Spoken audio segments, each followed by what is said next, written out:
Oh,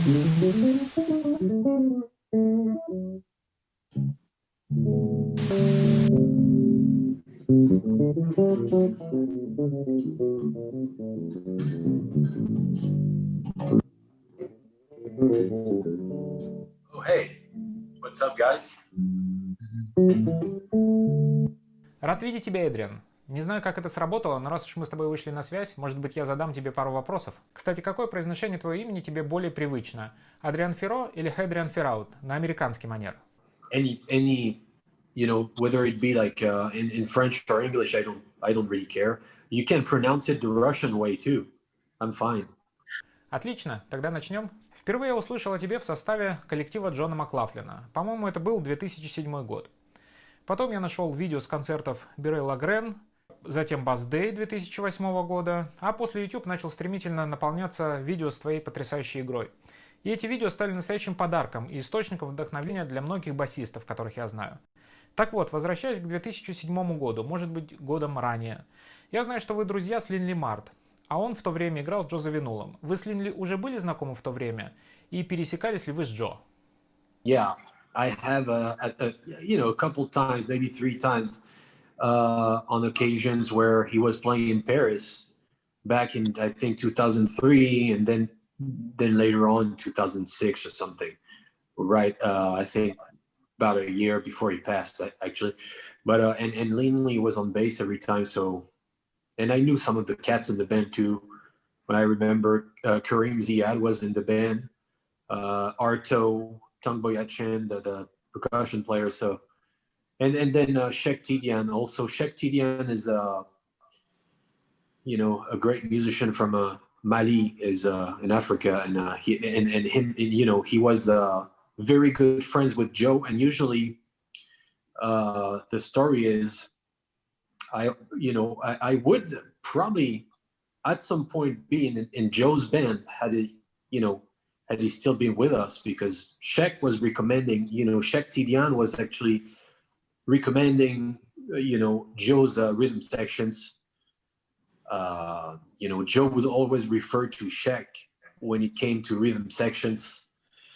And I was playing with Shek. Shek is a great composer and a piano player from Mali, so that was really cool. But I didn't have great conversation with Joe. It was just, hey, hi, and that's it, pretty much. The only thing he told me was that at the time I looked like Boris Becker, the tennis player. Even if he said I looked like Gollum, I would have been happy at this point, I guess. Есть несколько интересных историй о том, как басисты появлялись в коллективе Джо.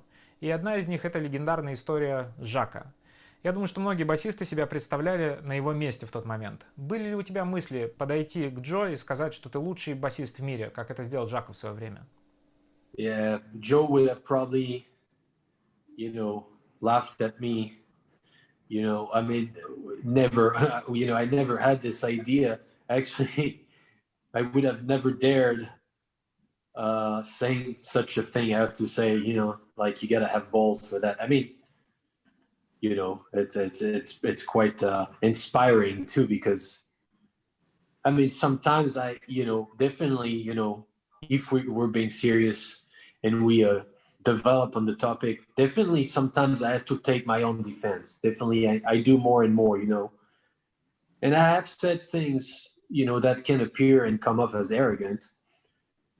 But I feel like sometimes I have to defend myself, regarding a couple things. But the thing is, I can always back it up. And I understand when Jacko at the time said such a thing. The thing is, I think it was true at the time. No one played like this. Definitely, no one could do this. And in a way, he was the greatest bass player on earth, and still is. In regarding some people, then is there a best? No, there's no best, and and they are great, several grades, but like, so no, I would have never said that. However, sometimes, yeah, I keep myself really informed about what's going on, around, in the bass world, So I know where I am. I know what I may have to work on, and I know what I can do very well that maybe when I was younger I wouldn't dare saying, and that today I've actually absolutely no shame telling you that uh, there are things that I do better than some others, and it's fine. I like people who say that about themselves sometimes, because usually, I mean, it's, well, there's a way to say it. You, of course, if you keep saying you're the best, there's a problem. It's just about a few things. You can't be the best at everything. Definitely. So, yeah, I mean, but Jacko, someone, it's just someone like Jacko to see the confidence in people like this and how they're like an arrow, and no matter what, they're gonna go for it, even if they fail, but they still went for it. Like they could like go through a wall. Jacko believed that I think Jacko thought could go through walls, and this is really inspiring. This is something in my country, in France, we have issues with. We have a lot of, you'll find a lot of musicians. Maybe in Russia it's the same thing. Maybe I hear, most likely in Europe, you'll see some amazing musicians that are pretty freaking amazing. Mm-hmm. And the way they talk about themselves is like you wonder, if they actually, if they are aware of it. But what I think is most of them are kind of aware of it, but it's a problem to sort of address it. And France is changing a little bit, but for a second you could not tell your own value. It wasn't seen. It wasn't a good thing. But so on one hand, they would sort of like had an admiration for people who dare, knowing their value, and at the same time they would sort of like nag at them for doing so. It's really weird, you know what I mean? So it's just about knowing where you are and having no problem with just saying it. That's it. So wow, I went really deep for probably a question that was not that serious, but that's the goal, I guess. У тебя впечатляющий список фьюжн-звезд, с которыми ты работал. Были ли мысли или, может быть, предложения поработать с поп-звездами? All the time. So I had, I actually do work in the pop world. It's just less known because, I mean, I haven't played yet with a big name in the pop music. I haven't, but I do pop sessions in, very often. Actually, I have credits, in the very a variety of different genre that people wouldn't be aware of. Like you wouldn't even probably recognize me because usually I'm known as Hadrien the soloist, which makes sense because every time you type my name on internet, and anything that comes out is pretty much me up the neck. And it's not even my own will. It's like people, it's been now over 15 years that people, they every time they're at some show, they'll videotape, and then there's nothing you can control because most of the time they videotape and then they isolate the solo section. That's all they post, right? So, I guess I'm not denying that this is something I can do pretty well. But the first thing I am is a bass player, and that people who know me closely call me for this, which I'm, thank God, because if I was only called for soloing, that would be that would be sad. But so yes, I love. Matter of fact, I'm not at all a jazzman. If you want to know, I love jazz. I love music. I love different types. So I think I come from, I don't know if you can say pop, but definitely not jazz. I come from Motown music and to an extent, rock and roll because of what my dad. These were the first. Okay, make it this way: Motown music, rock, and crooners. This is what my dad would listen to. So this is my base. And then of course, because I was a fan of movie music, the first time I heard Weather Report, it clicked right away because it sounded like some movie music played as a rock band. This is how I describe it. But and then I got caught into the rabbit hole of harmony. I mean, I guess which harmony was never a jazz thing to me. Harmony is music to me. It's the same thing. So there's harmony everywhere. It's what makes the music. So when people associate that to, oh, harmony, oh, you're a jazz man. No, man, no, I'm just a musician. I mean, if you call yourself a musician, you should probably know a thing or two about harmony. I mean, I think you guys can agree to that. We can all agree to that. But so to answer you, yes, there's something I love in pop music, something I don't like, but I will play a pop gig anytime, Да, грув на первом месте. Бас должен выполнять свою функцию. Но когда дело доходит до соло, мне кажется, что грани между инструментами стираются. Просто некоторые люди считают, что бас должен играть соло внизу, как олдскульные контрабасисты. So it depends. So first of all, I'm 100% into. I mean, the thing is, to me, what it is, and why I do solos. I do solos. It's not about bass anymore, and I do solos because I guess and this I'm going to talk about jazz, and and other progressive music genres. They came from probably was big in the 70s, and bass players started soloing. But at this point, I think soloing on bass is just a bonus. Should a bass be low? Yes, absolutely. A bass is meant to be low. This is a bass. This is the name. The word itself means low. So, what I always explain, and that I don't have to explain, is that when you're the bass player, be the bass player. Be low, because that's your, and then bass, and make it dynamic. So when I say being low, doesn't mean that every note has to be low, because you want to make it dynamic, like a conversation. Also, depending on how the arrangement in a song, even in pop music, every range has a meaning in pop music. So when you hear Paul McCartney going in the highs, that's a choice that he made, and that was thoughtful because it makes that part of the song shine a little more. So everything, there's a meaning for everything. Now, if you're playing a genre that allows bass solos, then don't be a bass player, because therefore a solo is more it's an expression. So when I play a solo, now I just want to do music, but I'm using a bass because, hey, I happen to be playing a bass, and apparently there's quite a few things that can be done on a bass, right? So that's it. That's how I see it.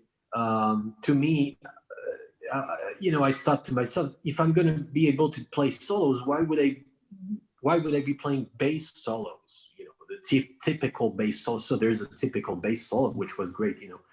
You can tell people like Larry Graham, or for that matter, Marcus Miller, they do typical bass solos that are, at the highest level of taste. And this is, this is a bass solo. A bass solo is usually, people see a bass solo as like, slap. And it's great. But to me, I wanted to go beyond that. I wanted to just do a solo. And that's it. So now, I'm taking a solo, I'm expressing myself, and I want to tell you things. Forget that this is a bass. You just listen to the notes, that's it, and the speech. But then when I'm done with the solo, I go back to being a bass player. And it's really important that you keep your role as a bass player. And the bass is meant to be low. So yes, I agree. In a way, it's a hard answer. It's hard to answer because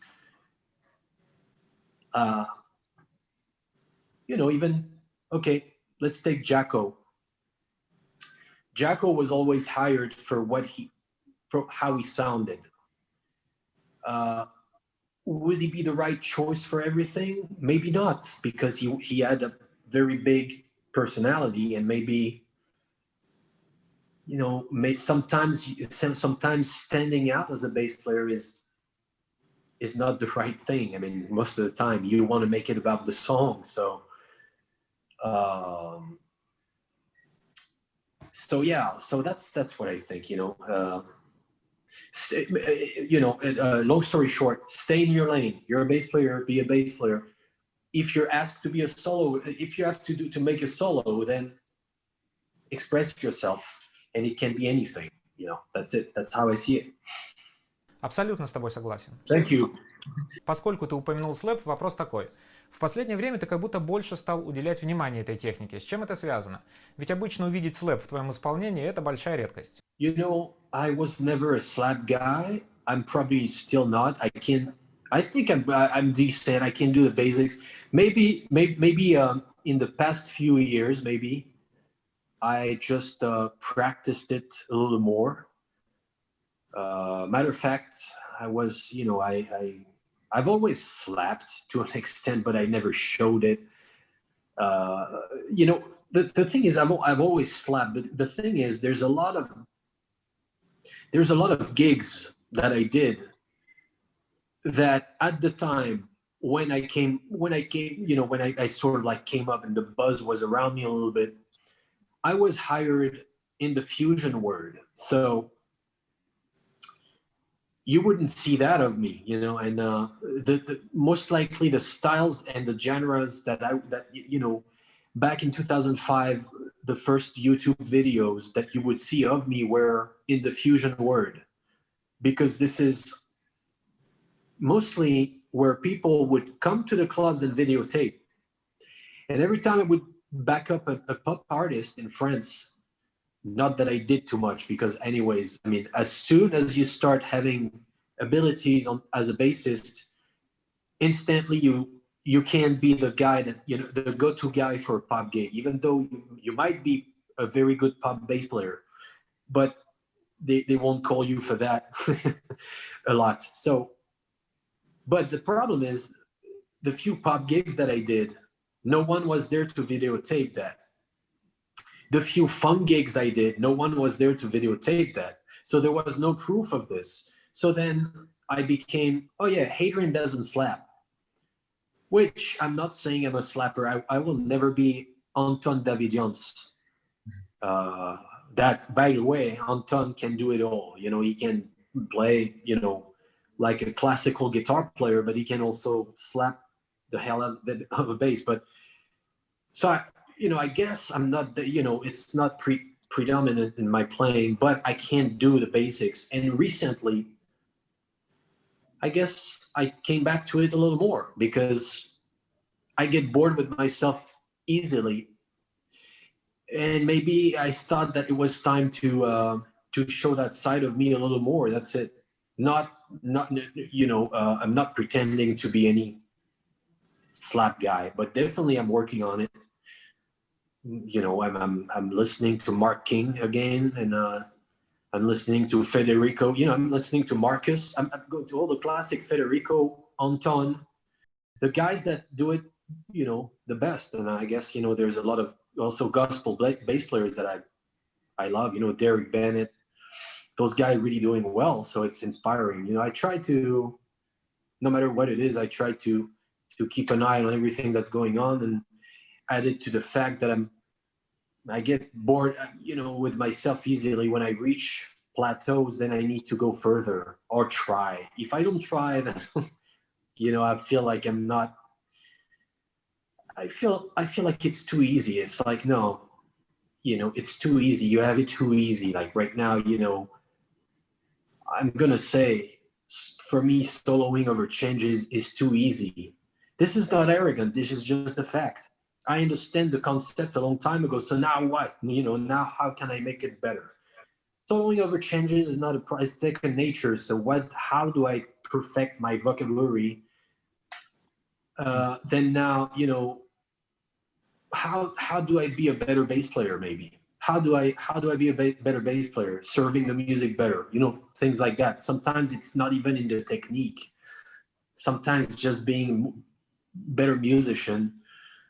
How do I present myself more as a composer rather than an instrument? You know, I'm known as Hadrien, the crazy bassist and shit, but composing is also one of my thing, and I'm trying to push that forward a little more. You know, I'm sorry, this went a little further than the slap, but It's okay. I'm saying. So long story short, I like slap. I wouldn't use it everywhere though. This is the kind of technique that you don't want to abuse. You want to be mild with. You know, you can't abuse of it. It can be dated very quick. You know, nowadays.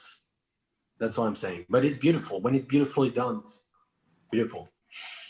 Возвращаясь к разговору о том, что ты играл и играешь с большим количеством фьюжн-звезд, как тебе удается держать в голове такой объем информации, играя во множестве коллективов? Ведь, насколько я знаю, ты не записываешь свои партии в ноты. Может быть, есть какой-то секрет или совет на этот счет?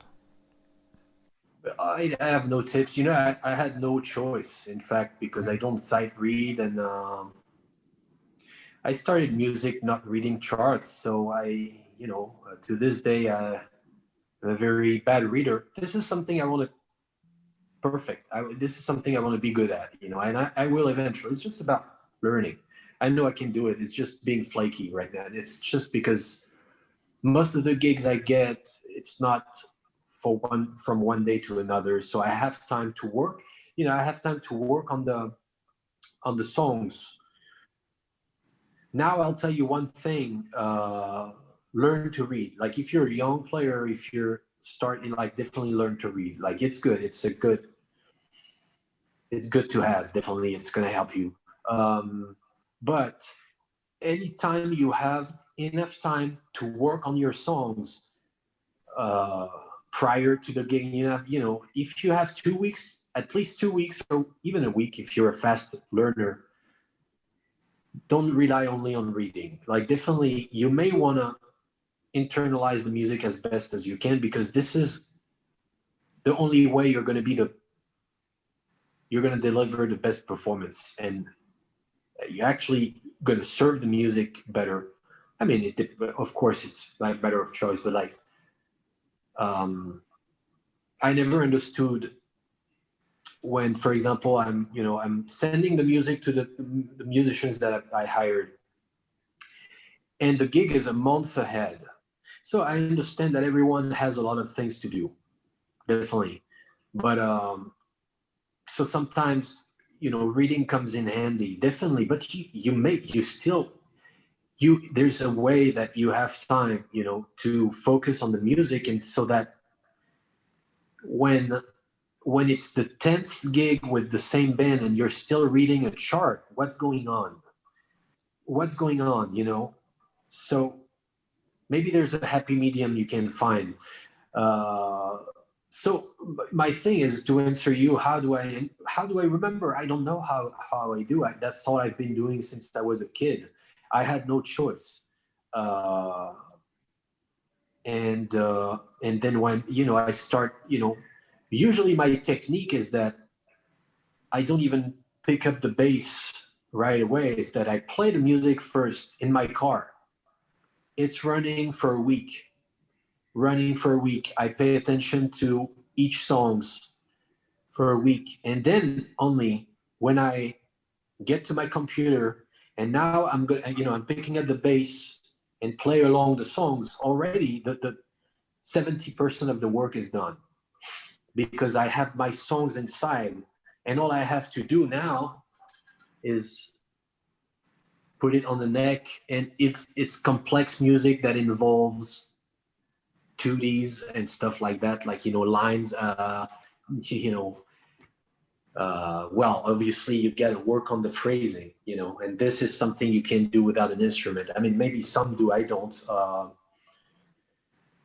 Matter of fact, I mean, you know, some of the most complex music I did was probably with that big band in France that, you know, It's called the project is called Pursuit of Happiness by my friend Thierry Maillard, an amazing piano player.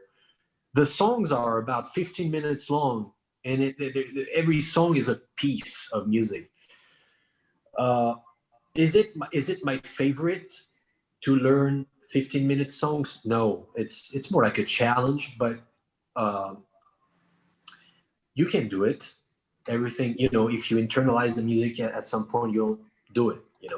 So it's all a matter of will. So that's what I do. Now, if I listen to something that I know I'm not gonna like, I have a harder time to memorize it. That's yeah. That's how I do. But yeah, I guess that's it.